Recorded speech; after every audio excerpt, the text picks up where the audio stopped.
Hi, so we've connected now with William Smith. Will is a great friend, but also one of the top professionals in the industry of prescriptive exercise. Will has written a number of different program applications for a variety of different subjects with regard to health and well-being. And one of the topics we're going to talk about quickly today is perfect posture. Now, we're going to talk about posture and how it sort of ties into everybody working at home now, because I'm, as you see from here, I'm in a temporary office. I had to leave my office and have a space here. It's not optimal, but it works great. But we're looking at millions upon millions of Americans now have been shut out of their workplaces and have retreated to their homes, have started working in new ways using new technology, like we're on the Zoom platform today, but they're also trying to balance their work and life.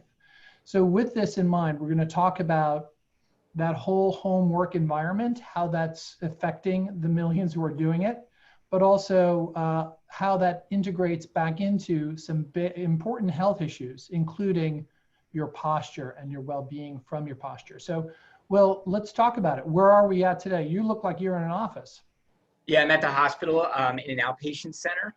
I do have an office that we come to work with clients. My office sits inside of a patient care facility where we see patients every day. We also have a travel medicine department here as well, where people can visit from all around the world to get consultations with physicians that are 2 doors down from me. I have the benefit in my role, it's very unique and blended.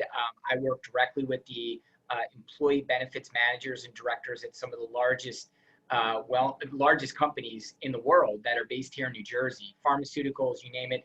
Some of them are very much involved in the COVID epidemic and pandemic rather that's going on now, providing solutions to the general population in the US and abroad.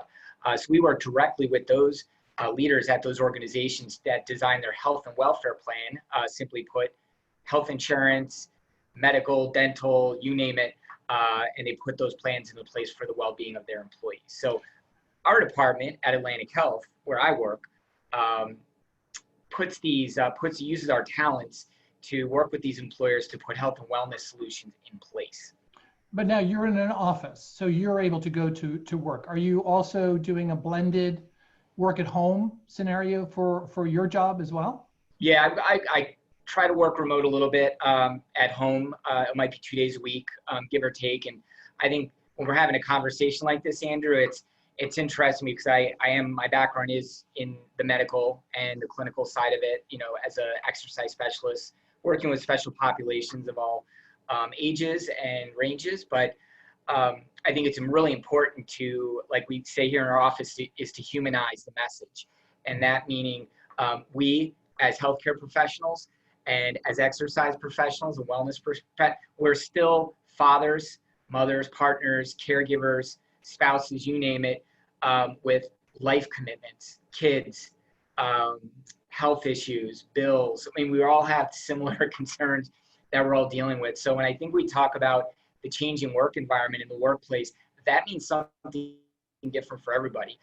For the traditional employed market that we work with every day, where you go and collect a paycheck or do it as you provide a service for an employer, most of them are insured individuals. Now, there's another flip side to that, which is the changing workforce, is the gig economy and the freelance worker. That's been going on for 20 years. A decade, 2 decades, right? Yeah, absolutely. And it's very interesting because we talk about all the virtual learning and homeschooling now.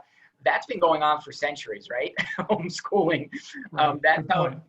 That has happened since the 1800s and 1700s before that, and in Europe before that. So, homeschooling is not a new concept. What is a new concept is how technology and those implications of the work-life relationship play into this new homeschooling model, which is forcing parents to often make very difficult decisions between homeschooling their children, if you have the luxury, and I say that caveat, have the luxury of working at home, and then also making sure that your children, if you have children, and you're responsible for these little ones, are getting what they need every day outside of school.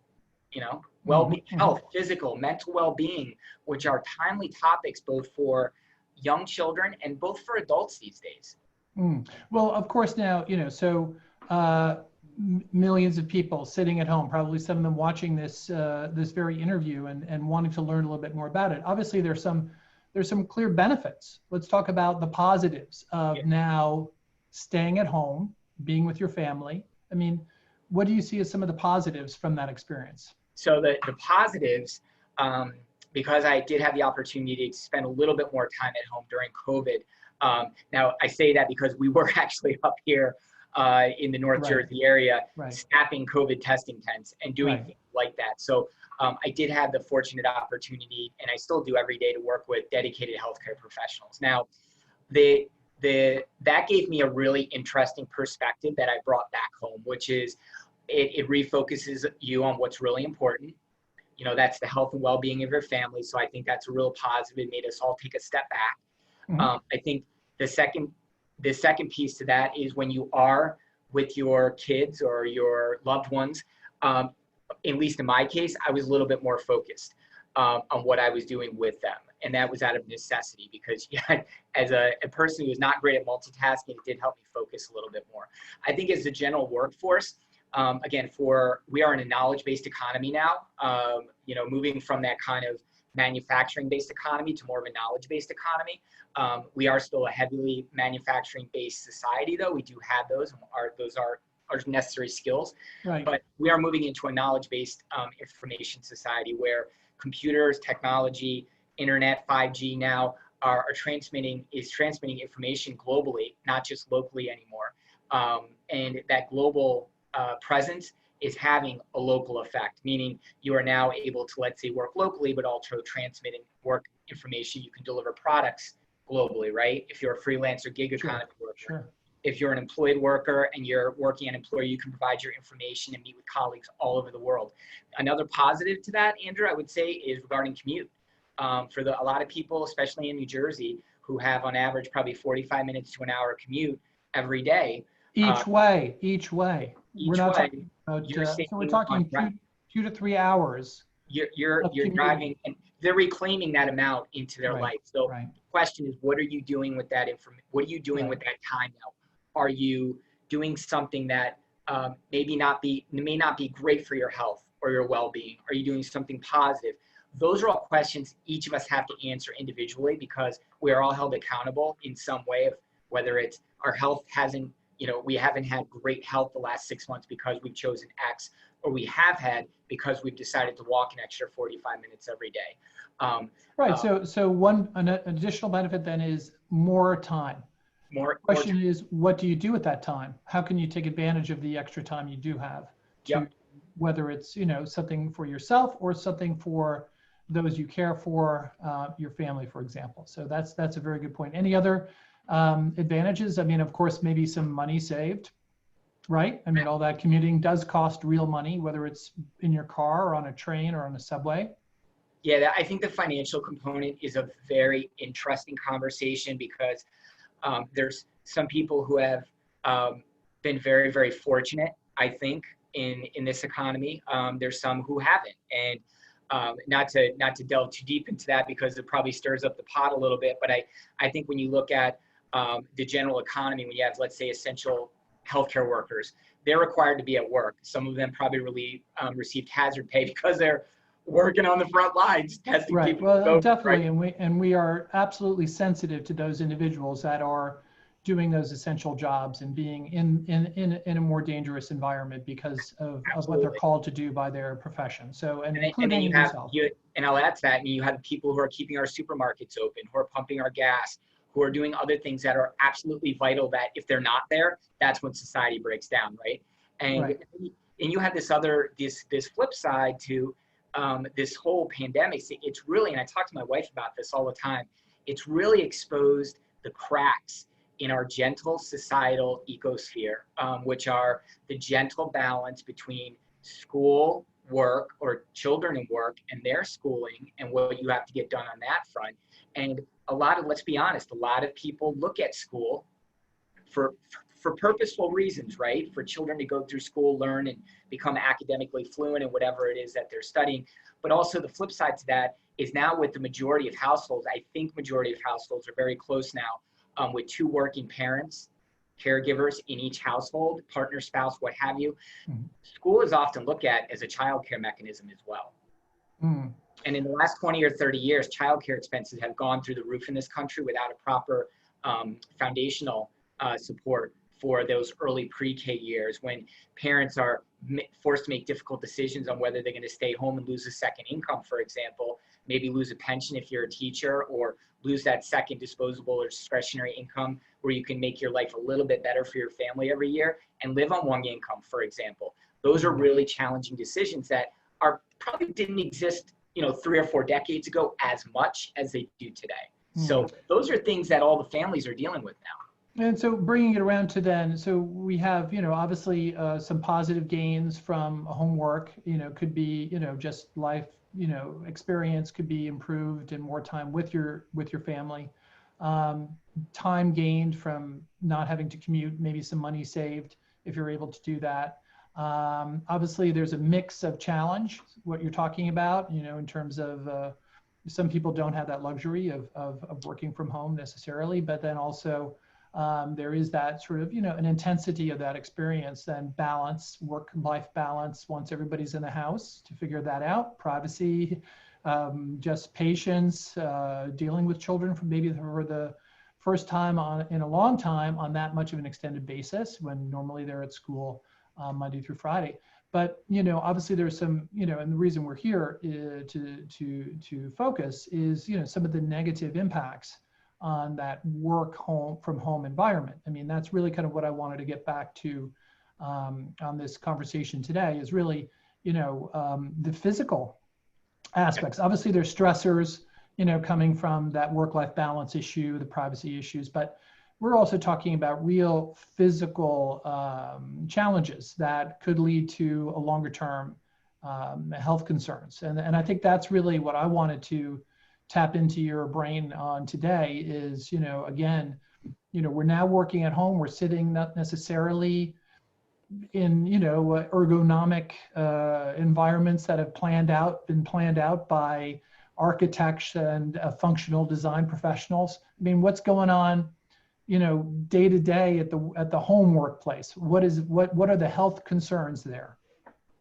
Well, I mean, it's obviously a loaded question because that means something different to everybody. But I think generally speaking, but the first one that jumps out to me is musculoskeletal. And, Okay. and I say musculoskeletal very loosely. I think we need to throw for the exercise professionals possibly listening or body workers, I think we need to throw in connective tissue and myofascial disorders in there as well. So basically that's just a fancy term for saying, hey, if you have carpal tunnel syndrome, right, and you're sticking your finger on the mouse and your middle finger or one of your fingers goes numb, that's because that connective tissue or your organic wristwatch is tightening up around the nerves that exit into your hand from your shoulder, right? So when we talk about things like posture, and how that plays into it and how that turns into carpal tunnel issues, those things populate very quickly in my brain because right now in the COVID world, the first 6 or 7 months of this, people probably accommodated. But now what employers and what society is thinking about is the long-term ramifications of having a work from home workforce, okay? Mm-hmm. Whether it's accommodating them at home, what tools and support they need at home, virtually or otherwise. There's some really, really popular software platforms now that are providing virtual home support, whether it's on the health coaching front or the physical therapy front. That is the future, as much as people might not like telehealth and telemedicine because it doesn't provide the same kind of in-person. That's the future of where healthcare is going for a number of reasons. Yeah, but let me interrupt real quick. I want to focus on those health impacts. So we're sitting at home, we're on our laptop computers, working maybe on the couch, maybe in our easy chair, maybe we're sitting at a dining room table. Maybe some of us are fortunate to have really, a good solid home office space with proper furniture and proper desk heights, et cetera. But I mean, we're sitting there 8 hours a day, invested in Zoom calls, typing memos, sending emails. I mean, what's going to go on to our body? I mean, because I am really concerned about this, and you brought this up in your book, Perfect Exercises for Perfect Posture. I mean, the health impact, the long-term health impact of sitting and slouching and engaging with technology. I mean, that really worries me. I think I mentioned this to you the other day. I called it a 5-alarm fire Yeah. for the long-term health, whereas sitting is the new smoking. I think postural issues are the new sitting. In other words, the dangers, the long-term impact from not addressing posture at home, from the home office work environment is very concerning, and it's something that we really need to talk about. Can you kind of talk about the risks and dangers associated with imperfect postural alignments while you're sitting at home doing that homework? So acutely, we all feel the stiff backs, the necks, the headaches, maybe from staring at a computer, and those things are very acute. You might feel those. Now, if those don't go away, that might turn into something more chronic. But generally, at the end of the day, we're probably going to feel a little bit of fatigue around the neck and the shoulders. Okay. Lower back, cervical spine, middle back. I would tell you, as a trainer, an exercise specialist, having trained thousands of people over 20 years, I never had a true appreciation of office-based work until I started doing a little bit more of it. And so me and my colleagues used to sit around in the gym and be like, God, why is that person late? They're always coming in talking about their back. I have a totally new appreciation for the fact that human beings were not meant to sit in front of electronic boxes every day. That's just the fact of the matter. We were never designed as a society to do that until technology made it so. So when we think about long-term health impacts, I don't know if we know the long-term health impacts, but what I can tell you is this. When you're leaning over and you have poor posture, tangibly, you're going to exacerbate entrapment in your shoulders, your neck, cause things like headaches short-term. But longer term, you're compressing your organs. You're pressing your ribs down on the inside, your stomach, your gastrointestinal tract, the second brain of the body, where the more nerve endings are located in your enteric nervous system in your gut than anywhere else in the human body. So we're causing impacts on things that have, to your point, long-term health implications in the stomach, respiratory with compression of the lungs, not to seem like too dramatic here, but there are things that are accumulative that do add up over time. So the solution, generally speaking, is to move our bodies more every day. And I know that's cliche, but 90% of health conditions, and just ballparking here, are usually preventive in nature. So everything that comes through a healthcare system, is usually, it's more sick care, it's not well care. So where we can provide well care is in our day-to-day life, where we are accountable for our own well-being. Going out and walking 45 minutes, getting your body moving, getting your blood flowing, getting your heart pumping. And I was just telling my colleague this morning, getting your blood flowing in the morning and getting your brain working, this malleable thing up here, about 13 pounds inside your cranium, getting your blood flowing is better than any shot of espresso, caffeine, or anything else, other kind of stimulus that you can do, because you're delivering oxygen and blood to working areas of your body. All right, so let's a quick recap on some of these points. So you threw a lot of stuff out there. I mean, number one, obviously there's more short-term related complaints that can develop from sitting working on technology all day. Obviously, you can have neck, back, shoulder stresses, lower back pain from sitting in a non-ergonomic chair, not moving around, not stretching, but also then these long-term, and this is where I'm really concerned for our general population, is that we are sedentary and we're also showing poor posture in our sedentary behavior. Yeah. And so what that's going to cause is sort of eventually more permanent disability from this lack of appropriate stature while sitting or standing, and then also collapsing of the chest cavity. You're having difficulty with breathing. Your entire sort of central space in your body is going to become affected from bad posture. Is that what I heard? Well, yeah, and exactly. And I would tell you, just to springboard up to what you just said, right, this center of the body where the heart is and the gut is, this is not only our physical center of our body, this is essentially our emotional center of our body as well. Right. We compress the heart and the stomach and the the diaphragm, and all these really integral things where everything radiates outwards from, including your spine, you are compressing the center of your body on multiple layers, right? And I would also add to that, you know, just as a caveat, when we look at how we sit and interact with an electronic device, there are solutions to this, not just physical. If you're a writer, for example, like myself and many other writers I know, there's some really cool tools out there like voice transcription and other things you can do when you go for a walk. You know, there are solutions there that you can integrate into your day-to-day life. So there's a productivity enhancements that could be available through technology. Even though we're saying technology is causing the problem, maybe technology can also help us out of the problem in some ways. Yeah, I don't think it's not an end all game, right? It's marrying, if you will, the advancements in technology that have happened the last 15 years that I remember the days. I'm old enough to remember the days of the dial-up, sitting in my little apartment that I used to rent in New York City when I worked at St. John's and worked at Equinox. I used to sit there at 10 o'clock at night working on my grad school projects. I rented this little tiny room from this lady's apartment on the Upper West Side. And I remember plugging my cord in and dial up, but now it's like, boom, 5G, right? Like, boom. Right. Now you can do great stuff. We've created a whole other industry, an opportunity of side hustles and creative platforms for people to express themselves. And with that, people need to take care of their health because technology is addictive. I mean, let's be honest, it's addictive, and you have to know you have to know your boundaries with it. Right. So in the home environment, let's go back again to the home, because we're talking about the home worker, the person who's been, you know, sort of shifted from the office-based work environment to the home-based work environment. Sure. You threw out a couple of ideas in that, you know, to help us deal with some of the challenges. I mean, some of the challenges you can relieve through some technology ideas that you gave us. You also talked about, you know, maybe starting your day with a little more activity. I mean, use that commute time that you would have normally spent, you know, driving, which I assume is probably, you know, another health issue.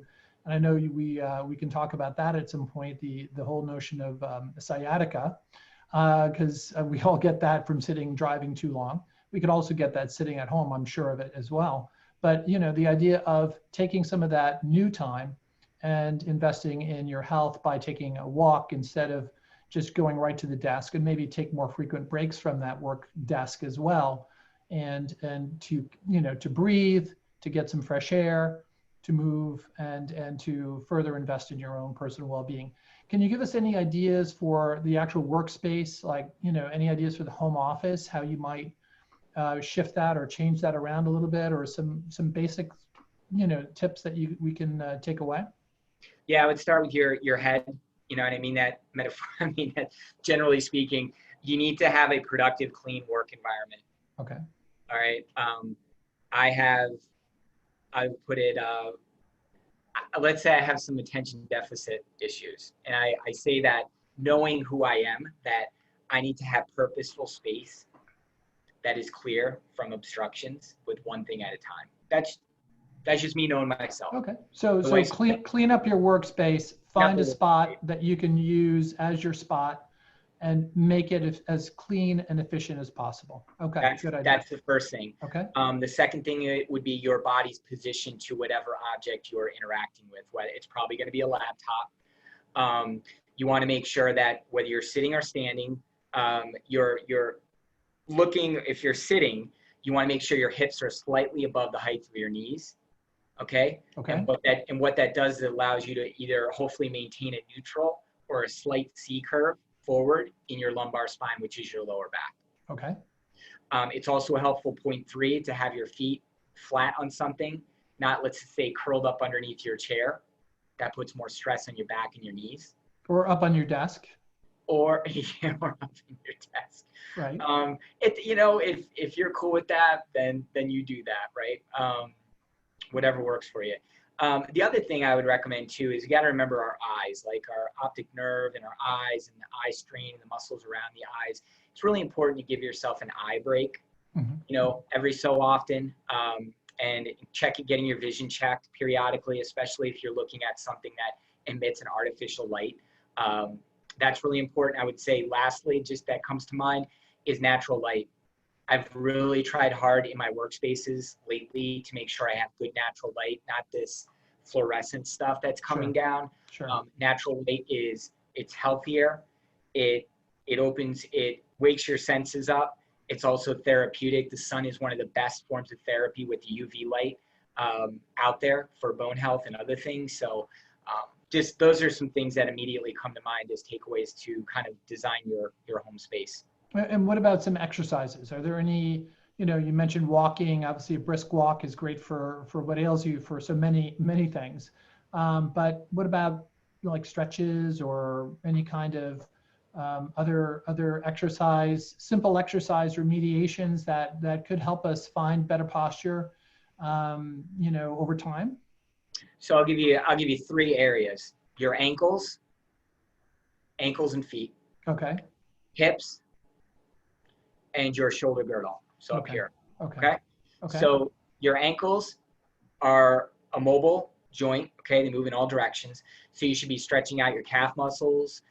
You can roll balls on your feet to kind of open up the tissues in the under part of the feet. Okay.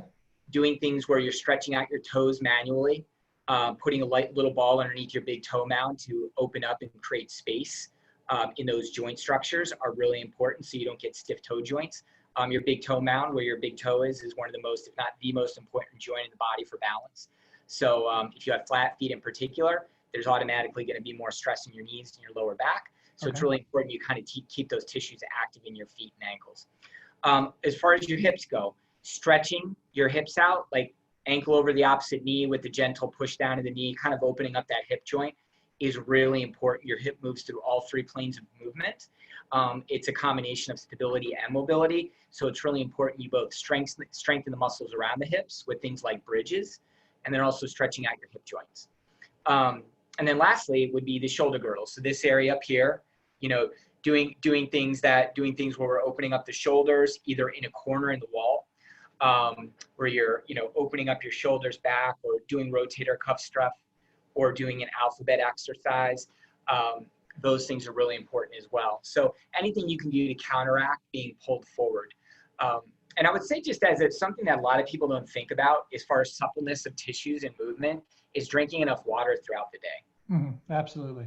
Your body is 70% water. Your cells are approximately, 85 or 90% water and fluid. So you want to keep those hydrated. And when you get up in the morning and you're feeling like you're stiff and you have one layer of tissue on, and I'll show you when you're moving your wrist like this, you almost feel like things are stuck and you have, again, that second layer of tissue on. That's connective tissue. And a lot of times, stretching just arbitrarily like that may help you generate some blood flow. But the things that really wake those tissues up and make them more supple are things like drinking water, doing foam rolling, those types of kind of self-therapeutic approaches. And what about any kind of weight training? And I'm thinking about even body weight, for example, push-ups, pull-ups. I mean, what helps open this upper chest, the shoulder girdle, as you said? Aside from stretches, are there ways we can actually strengthen our muscles and build a little more, of a structure to keep us from slouching when we're at the desk and doing our work? Well, I think the caveat yes, there are, and before I give you a few examples, I would say no matter how much exercise you do, if it's an hour a day or whatever it is, if you're an Ironman and working out 3 hours a day, right. if you're sitting at a workspace 8 to 9 hours a day, there's no amount of exercise that you're going to do that's going to counteract all the negative, ramifications. Now, with that said, I would absolutely focus. The old adage I was taught when I was probably in high school was to try to do a 2-to-1 ratio. So for whatever you do, pushing or forward, you want to do about 2 times on the back. So if you're going to do chest presses, right, you want to try to counteract that with about 2 times of doing things like back extensions or Superman, or things of that nature. Dead bugs, quadruped, things where you're ground-based exercises. Ground-based exercises like things doing on all fours are excellent because they activate the core, the shoulder girdle, and the hip girdle, and they're great progressive exercises to doing things like planks and what have you. If you're going to do something like walking lunges, which work predominantly the front of the legs, for example, you definitely want to do the back of the body and do things like hip bridges that are going to counteract the effects of closing down the front of the body and opening up your hips. So use that ratio, that 2-to-1 ratio, I think is really beneficial. So if you're going to do push-ups, a set of push-ups, try to counteract that with about 2 sets of doing things like Superman's. Excellent, excellent. And so just to circle back then on perfect posture. So in this book, you actually highlight these exercises and more, which I know. We do. So I took a look at it. I think it's terrific. I think it's got a lot of great tips and great ideas for, again, work at home persons, people that have shifted to the work at home environment, and then also for exercises and activities that will help improve posture, either strengthening or stretching, or both combinations. So thank you for putting this together. I think it's a terrific resource. And listen, Will, I'm going to let you get back to your work day. I thank you so much for your time. I'd like to check in with you again on a number of subjects from time to time. So I hope you'll be game to join us and participate in more of these discussions. Yeah, welcome the opportunity. It's been great chatting today, and obviously great working together the last 14 years. That's right. No, you're a terrific resource, and we're really fortunate to have you. So thank you again, and have a great one. Take care. Yeah, thanks a lot, Andrew. Have a good weekend. Okay.